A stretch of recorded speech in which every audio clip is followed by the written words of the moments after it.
Amar al prójimo es hacer lo bueno y lo justo. En el sentido supremo el Señor es el prójimo, porque Él debe ser amado por sobre todas las cosas, por lo tanto, es el prójimo todo lo que proviene de Él, y en lo cual está Él, por lo mismo, el bien y la verdad son el prójimo. La distinción del prójimo es según la cualidad del bien, así según la presencia del Señor. Todo hombre, y toda sociedad, también nuestro país, y la Iglesia, y en el sentido universal el reino del Señor, son el prójimo, y hacerles el bien, desde el bien del amor, según la cualidad de sus diversos estados, es amar al prójimo, así, el prójimo es el bien, el cual debe tenerse presente. El bien civil, que es la justicia, y el bien moral, que es el bien de la vida en sociedad, es también el prójimo. Amar al prójimo no es amar a la persona, sino a aquello en esta que le hace prójimo, esto es, al bien y la verdad. Quienes aman a la persona, y no a aquello que hace al prójimo en esta, aman el mal, así como también el bien. Y ellos sirven al mal, así como también al bien, cuando sin embargo servir al malo es dañar al bueno, y esto no es amar al prójimo. El juez que castiga a los malos para enmendarlos, y para que no corrompan a los buenos, ama al prójimo. Amar al prójimo es hacer lo bueno, justo, y recto en toda obra, y en toda función. De aquí es que la caridad hacia el prójimo se extienda, tanto en lo general como en lo particular, a todo lo que un hombre piensa, desea y hace. Hacer el bien y la verdad por causa del bien y la verdad, es amar al prójimo. Quienes hacen esto, aman al Señor, quien, en el sentido supremo, es el prójimo. Una vida de caridad es una vida según los preceptos del Señor, así es que vivir según las divinas verdades, es amar al Señor. La caridad genuina no es meritoria. Porque es desde una afección interna, así desde el deleite de hacer el bien. Quienes separan a la fe de la caridad, tornan en, la otra vida, meritorias su fe y sus obras como cosas externas. La doctrina de la Iglesia antigua era la doctrina de la vida, que es la doctrina de la caridad. Los antiguos, quienes eran de la Iglesia, dispusieron en un orden a los bienes de la caridad, y los distinguieron en clases, dándole nombres a cada una, y este fue el origen de su sabiduría. La sabiduría y la inteligencia aumentan inmensamente en la otra vida, entre aquellos que han vivido una vida de caridad.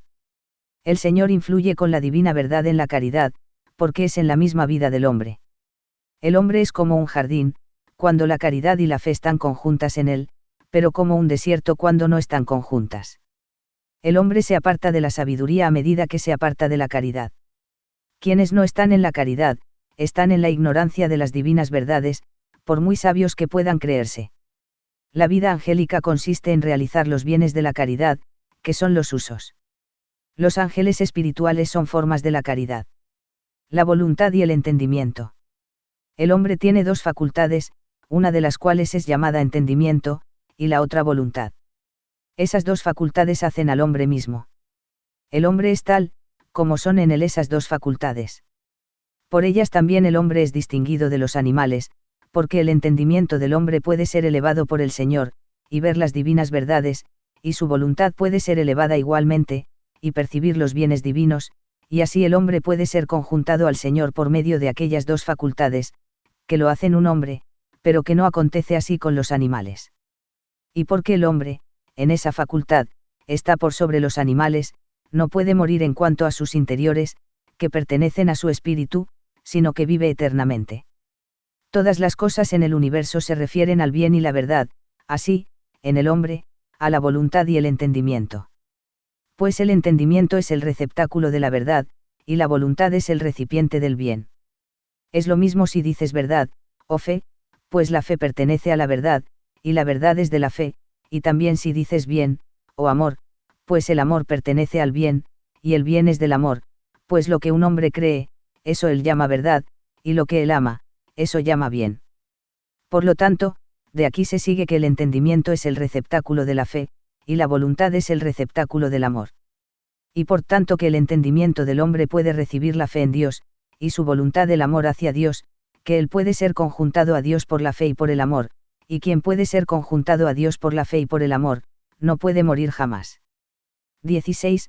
La voluntad del hombre es el mismo ser, es sí, de su vida, puesto que es el receptáculo del amor o bien, y el entendimiento es el existir, existere, de su vida derivada de aquel, puesto que es el receptáculo de la fe o la verdad. Así, la vida de la voluntad es la vida principal del hombre, y la vida del entendimiento proviene de aquella. Semejantemente a cómo la luz procede del fuego o la llama. Las cosas que entran en el entendimiento y la voluntad al mismo tiempo, son adjudicadas al hombre, pero no aquellas que entran el entendimiento solo. Se convierten en cosas propias de la vida del hombre, aquellas que son recibidas por la voluntad. Por lo tanto, se sigue que el hombre es hombre desde la voluntad, y desde el entendimiento que proviene de aquella.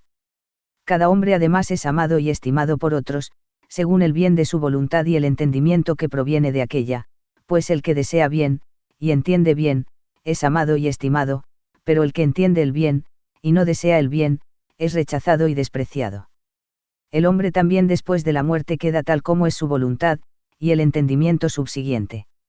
Y aquellas cosas que pertenecen al entendimiento, y no al mismo tiempo a la voluntad, entonces se desvanecen, porque no están en el hombre. O, lo que es lo mismo, el hombre permanece después de la muerte tal como es su amor, y la fe derivada de aquel, o tal como es su bien y la verdad derivada de aquel, y las cosas que pertenecen a la fe, y no al mismo tiempo al amor, o las cosas que pertenecen a la verdad, y no al mismo tiempo al bien, entonces se desvanecen, porque no están en el hombre, y así no son del hombre. El hombre puede recibir en el entendimiento lo que él no hace desde la voluntad, o él puede comprender lo que él no puede desear, porque está en contra de su amor. La razón por la que el hombre apenas conoce la distinción entre pensar y desear. Cuán pervertido es el estado de aquellos cuyo entendimiento y voluntad no actúan a uno. Tal es el estado de los hipócritas, de los engañadores, de los aduladores, y de los simuladores. Toda la voluntad del bien, y todo el entendimiento derivado de la verdad, es desde el Señor, no así el entendimiento de la verdad, separado de la voluntad del bien. Es el entendimiento el que es iluminado por el Señor. El entendimiento es iluminado en tanto el hombre recibe la verdad en la voluntad, esto es, en tanto que él está dispuesto a hacer según la verdad. El entendimiento tiene luz del cielo, tal como la vista tiene luz del mundo. El entendimiento es tal, como son las verdades del bien desde las cuales está formado. El entendimiento es lo que proviene desde las verdades que son desde el bien, pero no desde las falsedades que son desde el mal. El entendimiento es el ver y el percibir, por los asuntos de la experiencia y la ciencia, las verdades, las causas de las cosas, las conexiones, y las consecuencias, en una serie. El entendimiento es el ver y el percibir si una cosa es verdad, antes de que sea confirmada, pero no el ser capaz de confirmar todas las cosas. El ver y el percibir si una cosa es verdad antes de que sea confirmada, es dado solamente a aquellos quienes son afectados con la verdad y por el bien de la verdad, y están así en la luz espiritual. La luz de la confirmación es luz natural, comunicable incluso a los malos. Que todos los dogmas, incluso los falsos, pueden ser confirmados, hasta que aparezcan como verdades.